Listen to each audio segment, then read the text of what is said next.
mother of 4. Yes, 4 na po yung anak ko at ito po yung pinanggalingan ko literal noon when I started this business. Kumbaga, this is how I looked before. Okay? So, yan po yung itsura ko noon. But anyway, share lang po ako ng konti paano po ako nakarating sa kung ano yung naging journey ko at paano ako nakarating dito sa kinalalagyan ko ngayon. So, nung time na naghahanap ako ng opportunity, nakita ko kasi 'tong, bracket na 'to. I don't know kung, may mga iba na nakabasa na po nito or naintindihan na po itong bracket na 'to. Pero I want you to screenshot that bracket para mas maintindihan niyo po kung saan po kayo nabibilang. Kasi when I saw this bracket, itong bracket na 'to, nung nakita ko 'to, sabi ko sa sarili ko, hindi ko alam kung ano ang tawag po sa pamilya ko, sa amin. Kasi below ano talaga kami, 10,000. When ano po, alam mo yun, nung nagkaroon na ako ng malay, nung naintindihan ko na about yung paligid. So, below 10,000 po talaga yung income namin. Yung tatay ko po is a fisherman, yung nanay ko naman is a plain housewife. Ayan, sa lahat po ng nandyan, saan ka ba nabibilang? 'Di ba? Nakasaad po dito, low income but not poor, 10,000, 10,857 to 21,914. Lower middle class, 'di ba? Middle class, 21,000 yung income up to 43,828. Middle class, 43,828 to 76,669. Upper middle class, 76,669 to 131,484 and upper but not rich, 'di ba? Hindi pa 'to mayaman, 131,483 to 219,000. Imagine mo nagsi-six-figure income ka pero hindi ka mayaman. Alright? Ang rich is 219,140 and above. Ngayon, nagkaintindihan na po tayo saan ka po nabibilang. But when I started this business, di ko alam kung anong tawag sa amin kasi low income but not poor, 'di ba? Dukha, maralita, hampas lupa, di ko na alam. Okay, basta nakakakain kami ng kung anong andyan, kung anong meron. So, yan po yung family ko, yan yung kung kailan kami yung itsura ko naman when I started this business. At yan po yung itsura ng bahay namin dito sa taas. So, yun. Growing up, alam kung mahirap kami. Mahirap kami kasi nakakakain kami ng cake at age, kung may birthday, hindi birthday, cake kung December, Pasko, birthday ni Jesus. Doon lang po ako nakakakain ng cake kami. Yun lang din yung time na merong maraming fruits, New Year.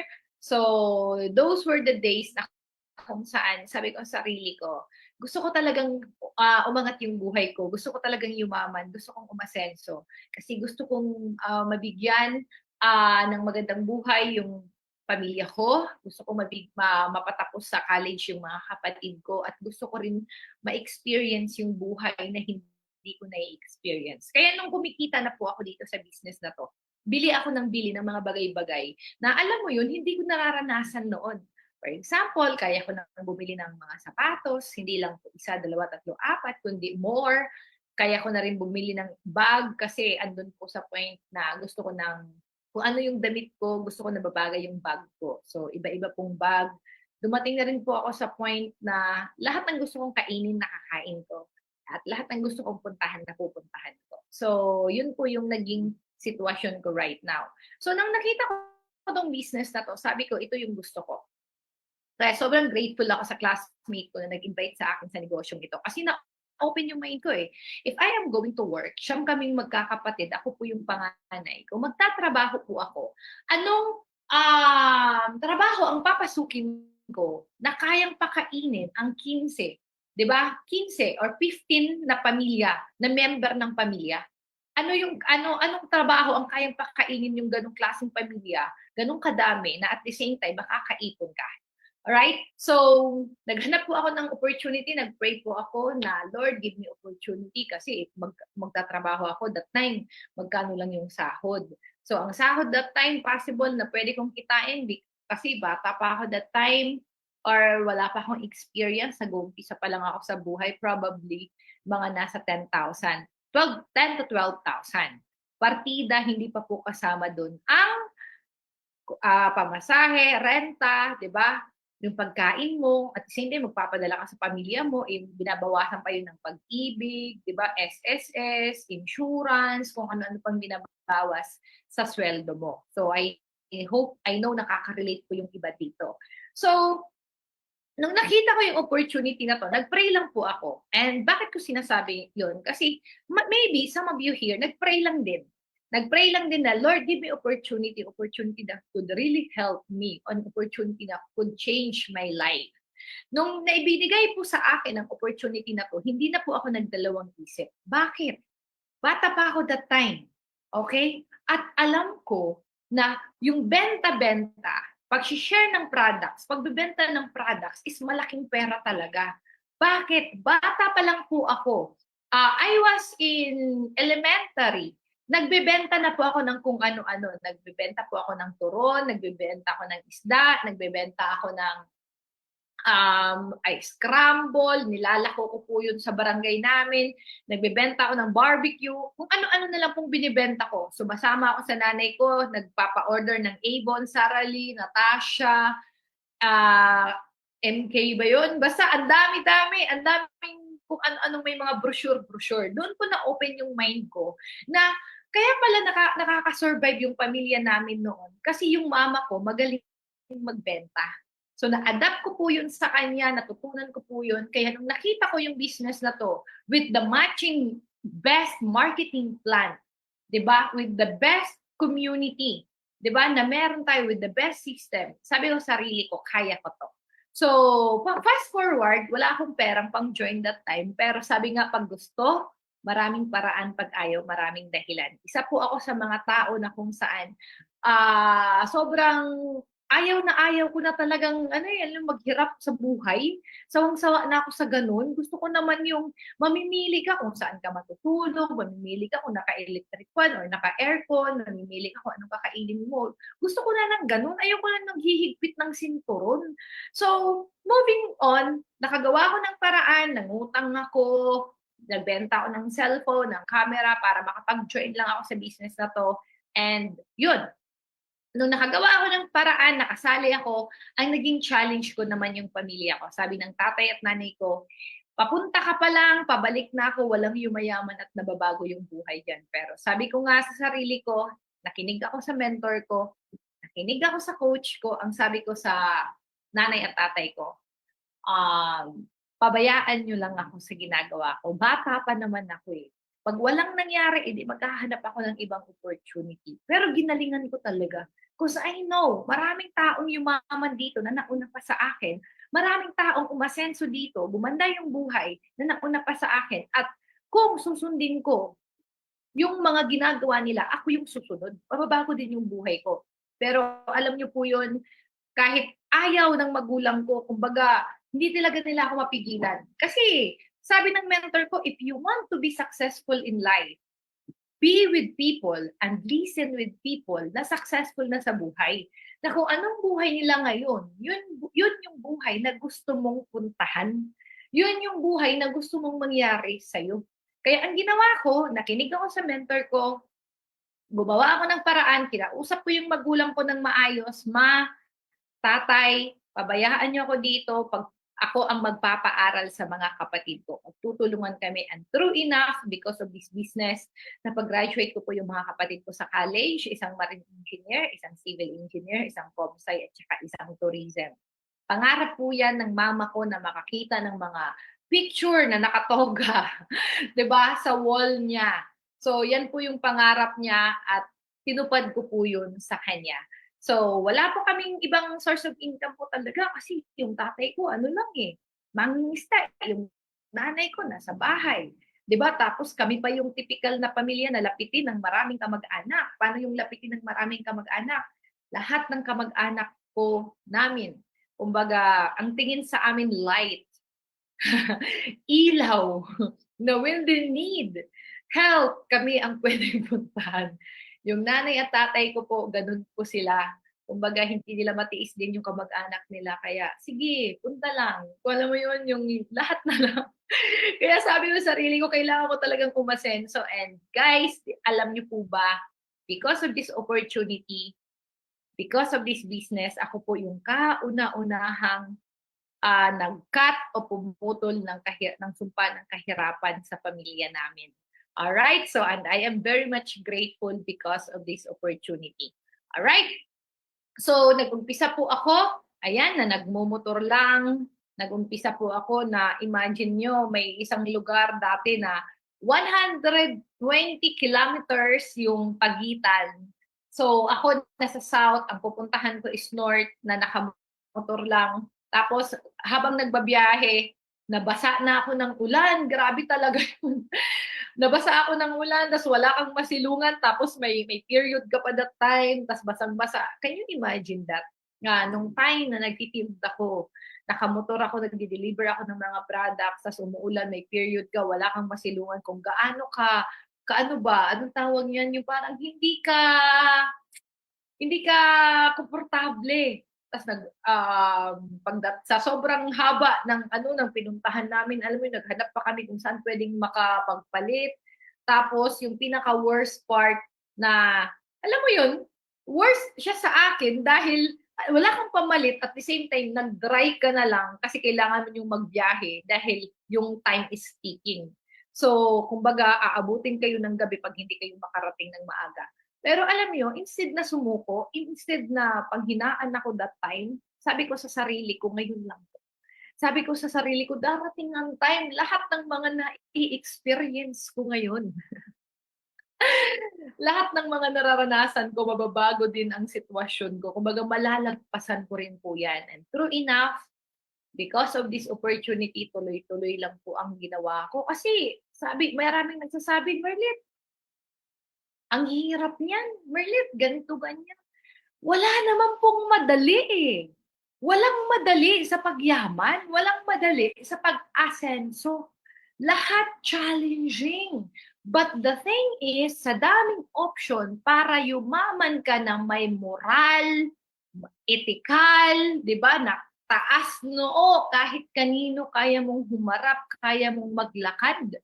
Walang ibang opportunity kundi itong opportunity lang natin. Maraming ways sa labas. Pwede kang yumaman ng mabilis, pero mga Lord, bahala ka na kung anong idugtong mo kay Lord. O di ba, anong idugtong mo dun sa Lord. Di ba, meron daw, walang karugtong na Lord. Meron daw, MMMM. Matandang, mayaman, madaling mamatay. Di ba? So yan yung mga options na binibigay noon eh. Kasi sa amin, hindi naman sa may mga chances talaga na kung hindi ako napunta talaga dito sa negosyong ito, pinaka-last source ko para umasenso, aside sa pagiging OFW, pinaka-last source ko mag-asawa ng AFAM eh. Yun talaga yung pinakadulo, di ba? AFAM, sagot sa kahirapan. Nauso yung ganyan eh. But guys, sineryoso ko, trinabaho ko kahit anong challenges ang dumating sa buhay ko noon. Sabi ko, yung challenge na to ngayon lang to. Something great is going to happen.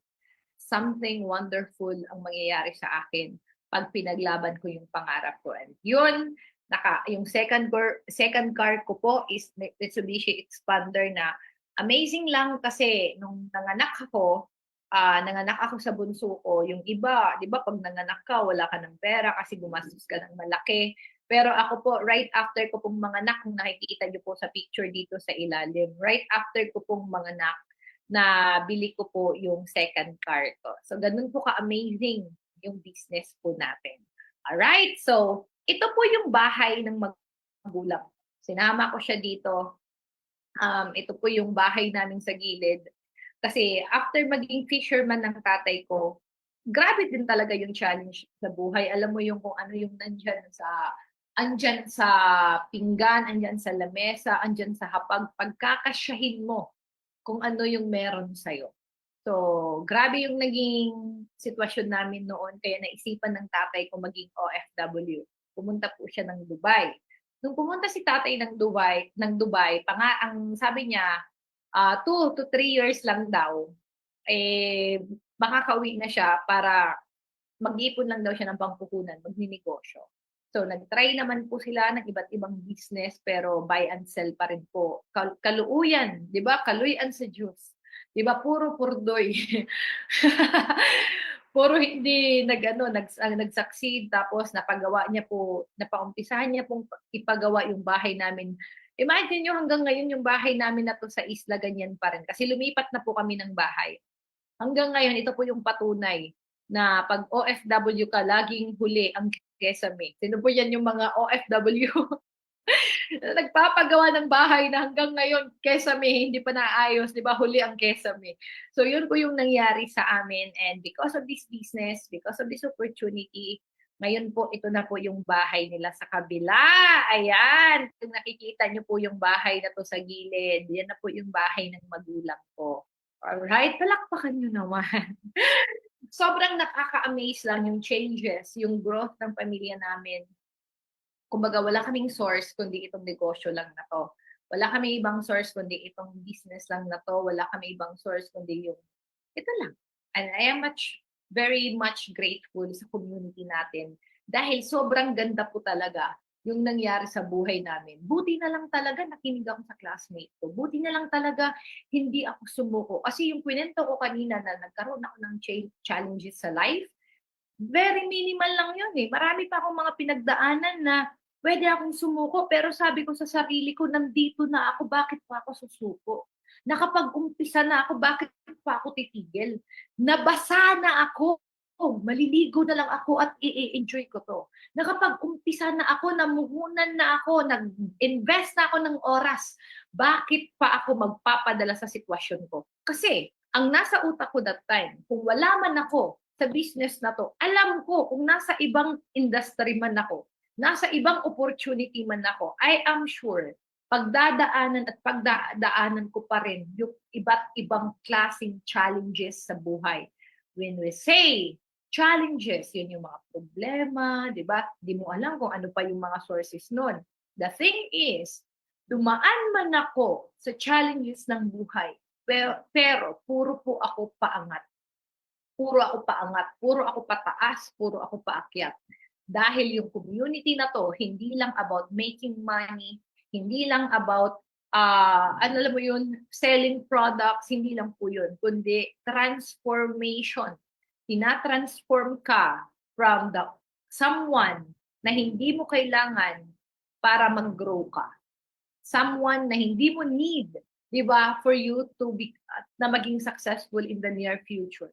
So, tinulungan ako ng community na to na mabago yung pag-iisip ko, mabago yung pananalita ko na dati akong introvert, di ba? Right now, nakakapagsalita na ako, dal-dal ko pa.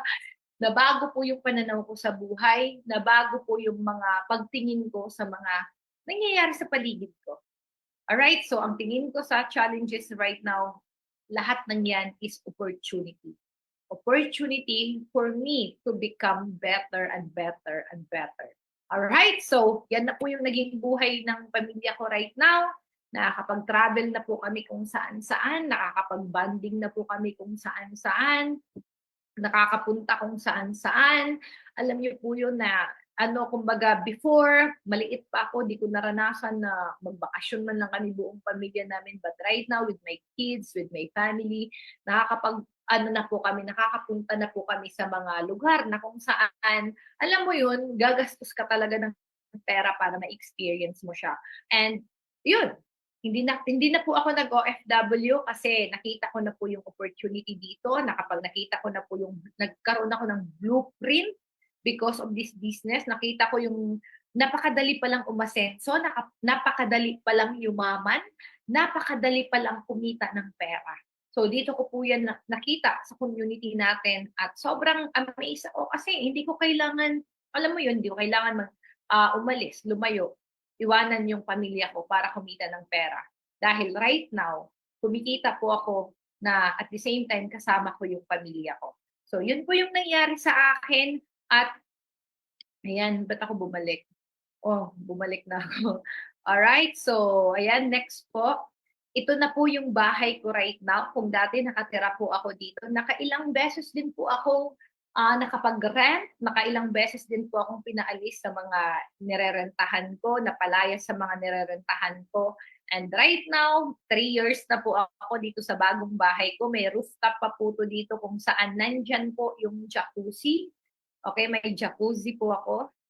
Yung jacuzzi namin, ang ganda po ng view kasi alam mo yun, clouds and sobrang naa-amaze ako kasi kung hindi ko sineryoso yung business na 'to o hindi ko ginawa yung business na 'to, di ko alam kung magkakaroon ba ako ng house and lot at this age, 'di ba? At this young age na. Hindi lang sarili kong bahay kasi iba pa po yung kaninang bahay na pinakita ko, bahay po yun ng parents ko. Iba pa po yung sarili ko mismong bahay.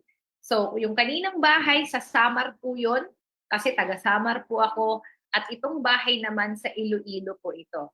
Okay? So, nakaka-amaze lang po guys kasi dati yung anak ko sa palanggana lang naliligo. Ayan, dati sa batya, ngayon sa bathtub na. Noon pabatya-batya, ngayon pabathtub-bathtub na. Ito naman po, dati ito lang po yung kusina namin, yung mesa namin, tas right now ito na, tas na-improve na rin 'to ngayon, mas maganda na po ito ngayon. And ito 'pag halimbawa na nagkakaroon ako ng mga pressure, tension sa life, ayan dito nagja-jacuzzi na lang or sa room ko meron po ako sariling bathtub sa room ko na doon nanonood ako ng movie, nagne-Netflix ako while nagbababad sa hot water tapos nagwa-wine din. At ito po yung ano, yung kitchen ko and yung jacuzzi ko. Alright? So lahat po yan resulta po ng negosyo na 'to. And I am one of the profit sharing qualifier. Nakatanggap po ako ng 374,000 na cash galing sa company and I am one of the qualifier po ng trip to USA. Okay, pupunta po ako ng Amerika ng libre. And ito po, hindi lang po ako, kundi yung mga taong nagtiwala sa akin na nagkaroon din ng resulta because of this opportunity. And of course, 'di ba? Travel, international travel po. I've been to Hong Kong for many, many times. 'Di ba? Alam mo 'yun, yung point na dati napapanood mo lang sa TV, dati napapanood mo lang sa nakikita mo lang sa magazine, nakikita mo lang sa internet na 'di ba who would have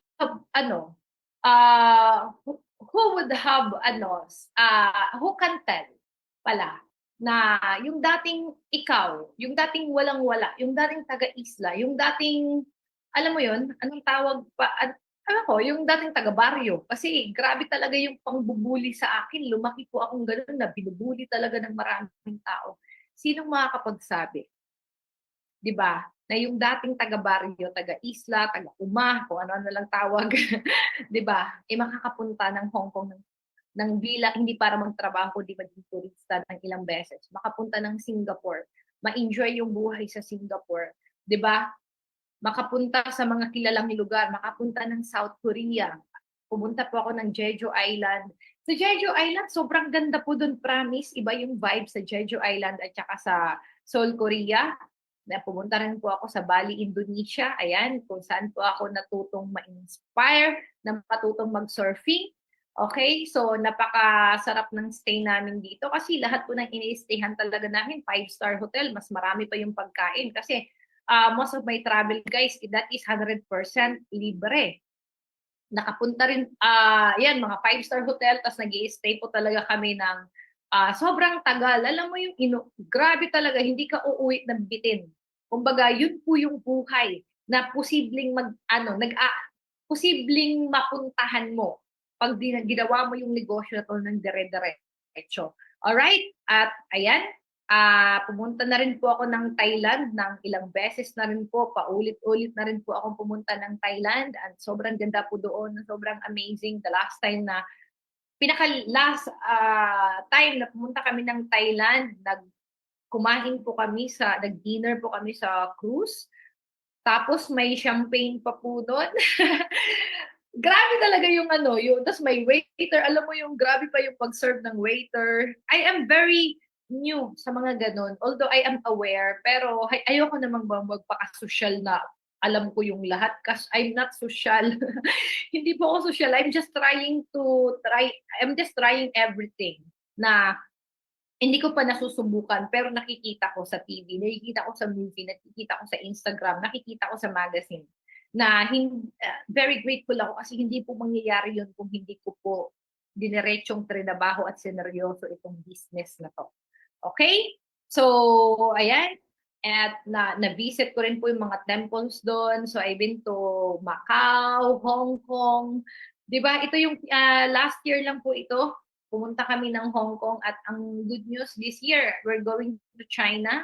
I'm going to USA this year, China, tapos Dubai. So, pumunta ako ng Macau, doon ko napuntahan itong cathedral pala na 'to, half lang pala. Entrance lang pala, pagpasok mo exit agad kasi ito lang pala yung natira, parang binomba siya, binomba yung cathedral na 'to at ito na lang po ang natira na preserve po talaga nila. I thought this is a whole cathedral o yung pala half, hindi pala half, as in ang liit lang ano ito pagka yan nakikita mo buo, pagpasok mo exit agad. Puntahan niyo na lang para ma-curious din kayo. Okay? So, at least nakakapunta po ako ng ano, nakailang beses na ako pabalik-balik sa Disneyland. So, mga travel po na pwedeng mapasayo or mga travel na pwede mong maranasan pag nandito ka sa opportunity na to. So, I've been to South Korea. Last November lang po yan. Very fresh pa yung memory. Sobrang lamig. Kaya nakapag-OOTD po tayo dyan. We stayed there around 6 days. 6 days po kami dyan. Sobrang, ay nako, as in, amazing talaga. Napuntahan ko yung mga lugar kung saan nag-shooting yung sa K-drama. Di ba?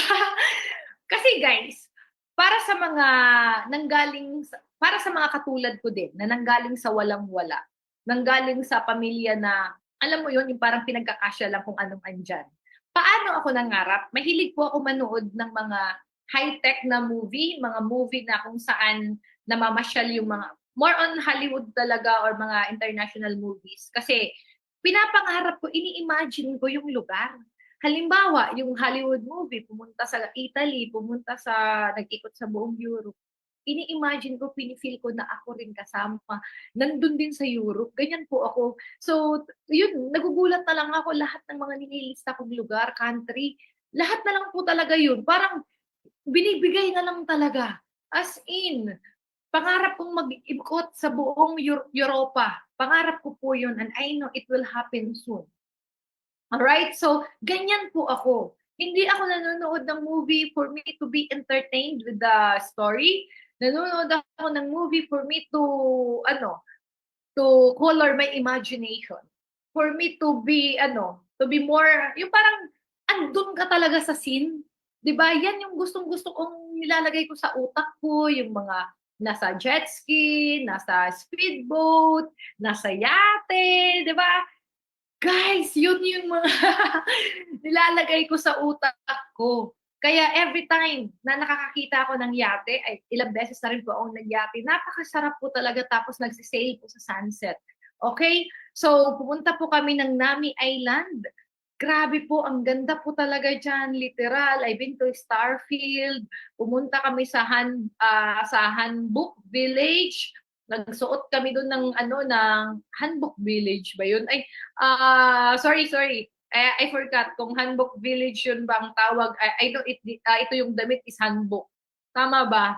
Sorry. Basta pumunta kami doon, na-experience ko lahat ng yun. Doon ko napatunayan na when I was in grade 3, totoo pala talaga yung puno na red. Bakit? Nung grade 3 ako, nag-drawing ako ng puno, kinolor ko ng red. Wrong ako. Sabi ng teacher ko, you're wrong. This is wrong. So ako naman, bakit ko siya kinoloran ng red? Kasi yun lang po yung available na color. Wala po talaga color green nasa dahon. Red lang. Tapos, nung pumunta ako ng South Korea, totoo naman palang may color red na puno. At yan po yan, nagpa-picture talaga ako.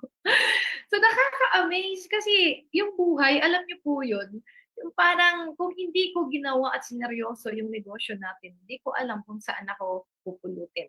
Hindi ko alam kung may experience ko ba itong mga travel na to. I've been to Maldives, sobrang ganda po. And I am telling you guys, sa lahat po ng nandito, Guys, bago ka man lang, di ba, mag-retire, please visit Maldives. Sobrang ganda po. It's literally paradise. Lalo kung love mo yung tahimik, love mo yung buhangin, love mo yung dagat.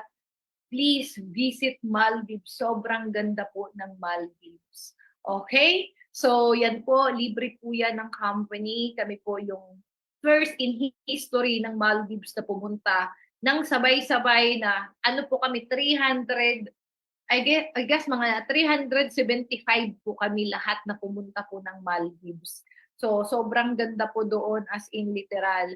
At I've been to Malaysia at ito po, sinama ko yung first dining ko sa restaurant ni Gordon Ramsay kung saan napakamahal. Kunti lang. Alam mo yun, ako po kasi yung tipo ng tao na papasok ako sa restaurant at mag-order ng kung ano-ano. Ako po yung tipo ng tao na mahilig magtatanong, Miss, ano to? Masarap ba to? Bestseller nyo ba to? Ganyan ako kahit hindi familiar yung nababasa ko, o-orderin ko yan for me to have experience. But of course, syempre, dapat makain ko yun. So naka-order ako ng, ang mahal pala noon. Alam niyo yung platter ng iba't ibang klaseng cheese, tapos may wine. Naka-order ako noon sa restaurant ni Gordon Ramsay sa Singapore, doon sa malapit sa Marina Bay. Ay na lang, ang binayaran ko, sobrang sabi ko, yun lang kinain ko, napakamahal naman ito. Hindi ko pa naubos kasi yung may iba-ibang klase pala ng cheese. May cheese na mabaho, pero masarap. May cheese na parang may dirt, may molds, pero masarap, kinakain na. Sabi ko, hindi na uulit. Pero at least na-experience ko. Tapos masarap po siya sa wine. Excuse me lang ha. Social lang yung picture natin sa Facebook. Pero honestly, may pagka-ignorante pa rin tayo. That was before. Naulit na po yan. So, sobrang amazing lang po. Kasi itong negosyo natin, literal talaga na sobrang ganda, life transformational talaga, ibibigay talaga yung best, kumbaga, kung ano yung deserve mo, ibibigay talaga sa'yo. So, ginalingan ko, binigay ko yung best ko.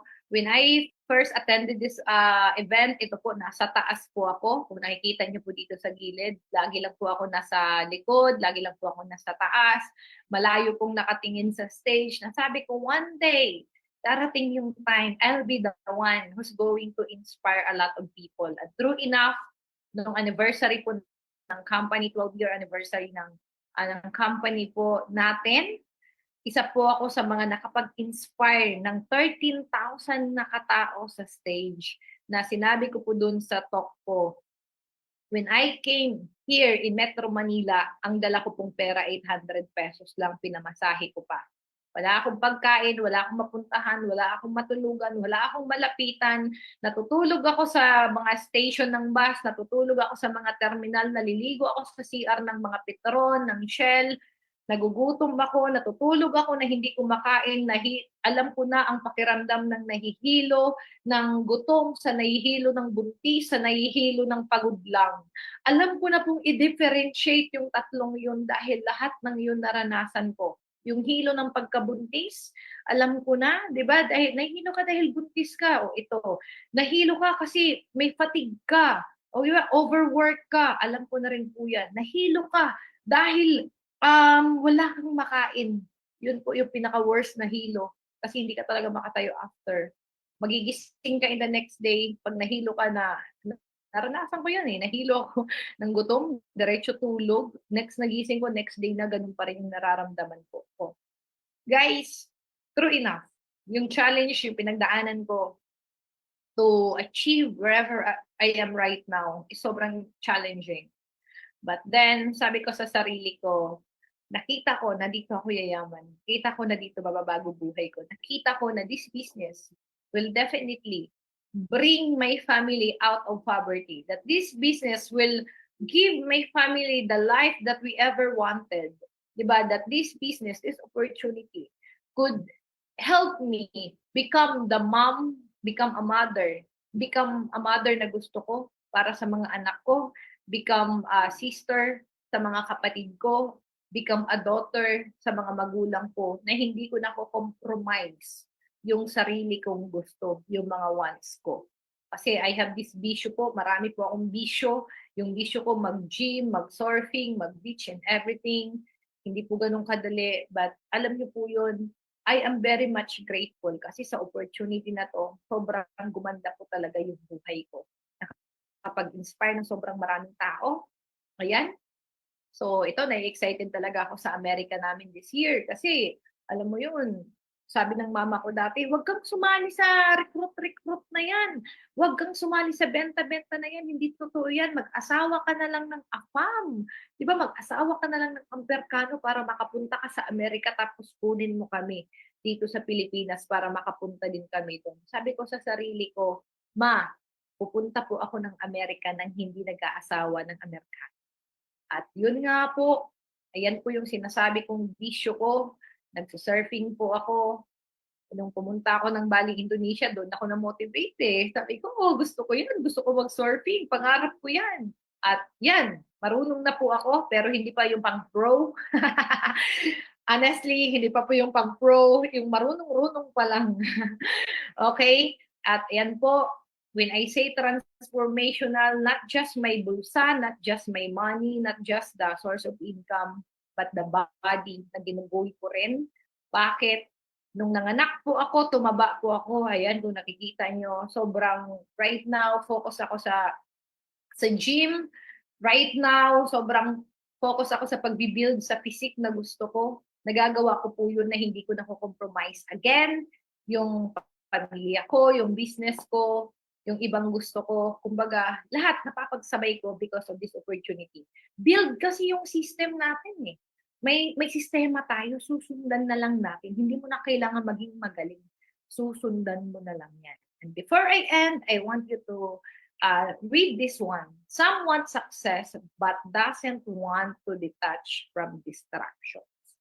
I know a lot of here gustong maging, alam mo yun, maging mayaman, gustong umasenso. Kasi when I started in this business, ang ano ko lang talaga, Lord, kahit hindi ako, gusto kong yumaman.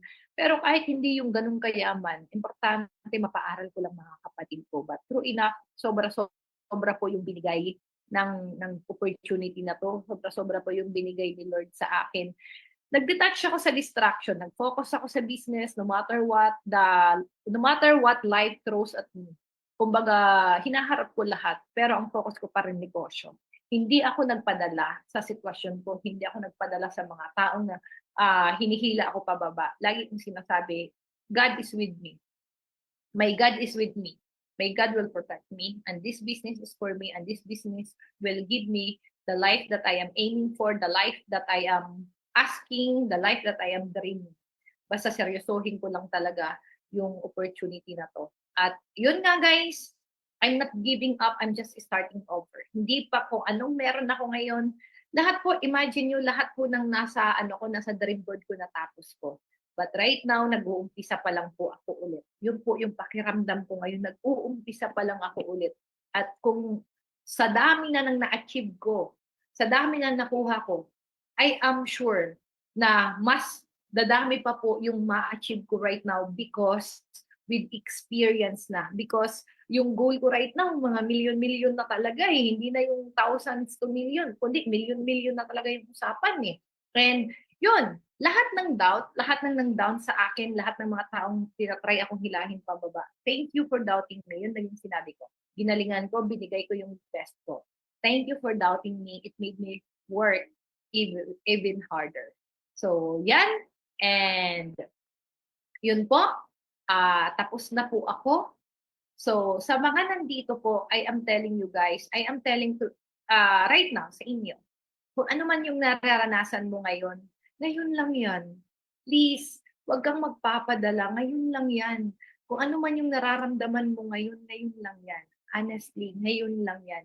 Something great is going to happen. Pag pinush mo pa yung sarili mo, ibigay mo pa yung best mo. Bakit ka makikinig sa sabi-sabi ng ibang tao sa labas? 'Di ba? Makinig ka sa mga mentor, sa mga coaches na tutulong sa iyo na maabot mo yung pangarap mo. Huwag kang magpapadala sa kanila. Huwag mong tanggapin yung mga sabi-sabi nila na wala yan, hindi okay yan. Andito ka na, give your best. 'Di ba? Ibigay mo yung todo mo, ibigay mo yung galing mo. Kasi ang makikinabang yan, always remember, hindi lang ikaw kundi pamilya mo. Yung buhay na pinaglaban mo, yung buhay na binuo mo, tapos andito ka na, mas maiging magaan yan, mas maiging maganda yan. Samahan mo lang, 'di ba, ng dasal sa taas, samahan mo lahat ng meron ka. Kumbaga lahat ng pangarap mo, definitely makukuha at makukuha at makukuha mo 'yon. Nasa tamang sistema tayo, nasa tamang business tayo, nasa tamang grupo tayo, nasa tamang community tayo with the supervision and guidance ni Mentor Joseph Lim, ni Mentor Don Bade, ni Mentor Tanya Morales, and the rest of the council, and the rest of the coaches na nandito. Andito ka sa tamang sitwasyon, sa tamang lugar. All you need to do is give your best. Ibigay mo yung best mo, kasi kung ibibigay mo yung best mo, ibibigay din namin yung best namin para iangat ka sa sitwasyon mo. And I'm sure, 100% sure na right now, kung ano yung sitwasyon mo po ngayon, yung ano man nararamdaman mo, definitely maging okay yan once nakuha mo na lahat ng pangarap. Kung merong Merly Therapies na nakagawa, I'm sure ikaw na po yung susunod. Ikaw na po yung susunod na mag-share din dito. Ikaw na po yung magsasabing, meet your future, di ba? Ito yung future na nag-aantay sa'yo. Basta always remember, yung goal po natin is to become an inspiration sa lahat ng tao. Di ba? I was nobody. Di ba? I was a single mom. Di ba?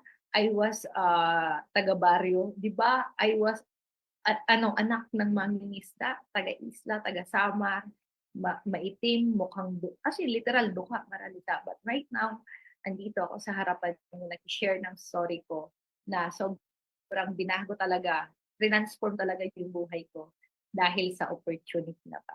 Alright, maraming salamat po and God bless po sa inyong lahat. Sabay-sabay po tayong katawin, trabahuin, di ba? At syempre, may kasamang dalangin para sa mas malaking goals pa po natin.